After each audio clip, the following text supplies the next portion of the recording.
O S3 Talks de hoje é Doutora Pri.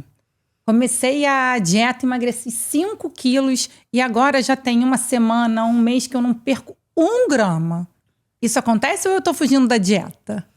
Não, isso de fato acontece.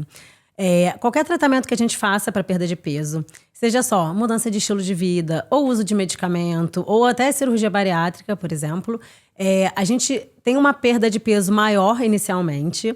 Depois, com o tempo, a gente tem uma desaceleração progressiva até chegar nesse efeito platô, tá? Isso é um mecanismo de defesa do nosso corpo, tá? Então, quando a gente perde peso, normalmente aumenta a nossa fome e diminui o nosso gasto energético. Então, isso, na verdade, não é uma falha do tratamento, isso é uma adaptação fisiológica. Então, assim, é muito importante quando o paciente chega nesse momento da gente avaliar alguma mudança de estratégia, alguma coisa para otimizar isso, porque de fato acontece. Então, nessa hora eu tenho que voltar correndo para você, porque Sim. correndo ainda aumenta o meu metabolismo, aumenta o meu gasto calórico, para a gente reavaliar isso tudo. Isso. E nesse processo todo, a gente escuta muito sobre o Ozempic, essas canetinhas emagrecedoras e a perda do músculo nesse processo, que a gente chama de sarcopenia. Essa perda muscular, essa fraqueza muscular, ela vai impactar? O que eu posso fazer para prevenir? O que é melhor para eu fazer nesse... O que acontece? Na verdade, a perda de peso também, normalmente, a gente tem algum percentual de perda de massa muscular, tá? Então, assim, em geral acontece. Com medicamento, isso pode acontecer ainda mais se a gente realmente não tiver atenção com algumas questões. Porque o medicamento, como vai diminuir bastante o apetite, a gente vai ter uma ingestão calórica reduzida. Se a gente não tiver muita atenção na quantidade de proteína que a gente come, em fazer atividade física... eu sempre falo, atividade física é inegociável. A gente precisa ter uma boa massa muscular. Principalmente, na verdade, assim, nem tão no tratamento de perda de peso, é mais na manutenção mesmo. Porque depois que a gente perde esse peso, pra gente conseguir manter esse peso que a gente perdeu, a gente precisa ter uma boa massa muscular e ter um bom aporte de ingestão de proteína.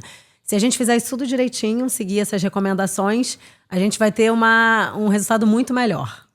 Então, comer proteína e atividade física, de preferência musculação, né? Musculação, exatamente. Então, independente da idade, pode começar cedo e manter. Até aquele vovozinho também tem que fazer uma Especialmente envelhecendo. A partir de 30 anos de idade, a gente já tem perda de massa muscular. Então, a partir dos 30, a gente perde tudo. A gente só ganha experiência.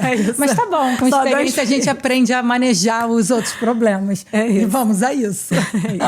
Pri, é obeso porque come muito ou come muito porque é obeso? Quem veio primeiro? Pois é, essa pergunta é interessante. Porque o que acontece?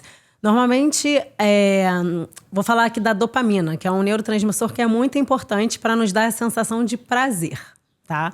Então, assim, normalmente as pessoas que têm obesidade, elas têm menos receptor da dopamina.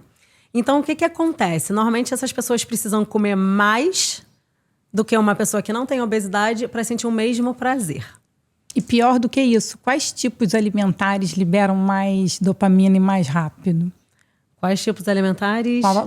Proteína ou carboidrato? O que você comendo, a dopamina vem mais... Normalmente, enfim, para ter essa sensação de prazer, são alimentos mais palatáveis. Então, normalmente as pessoas vão atrás dos carboidratos, dos doces, para ter esse prazer, né?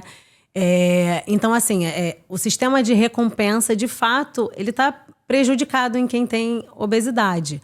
Então, assim, a gente perpetua o excesso de alimentação, isso acaba acontecendo, para poder compensar esses receptores reduzidos de dopamina. Precisa comer mais alimentos palatáveis para poder compensar isso. E aí a gente vê que realmente é uma doença, que a obesidade ela precisa ser tratada como uma síndrome. É isso, a gente tem que ter atenção. E vai ter que abordar porque todas obesidade não é só sem vergonha, porque tem muita gente que ainda acha isso, né? É obeso porque é sem vergonha. E não é só estético. É obeso porque, não, enfim, né? É desleixado, não se cuida. Enfim, não é bem assim. A obesidade é uma doença e precisa de um médico. Precisa de uma atenção. Com certeza.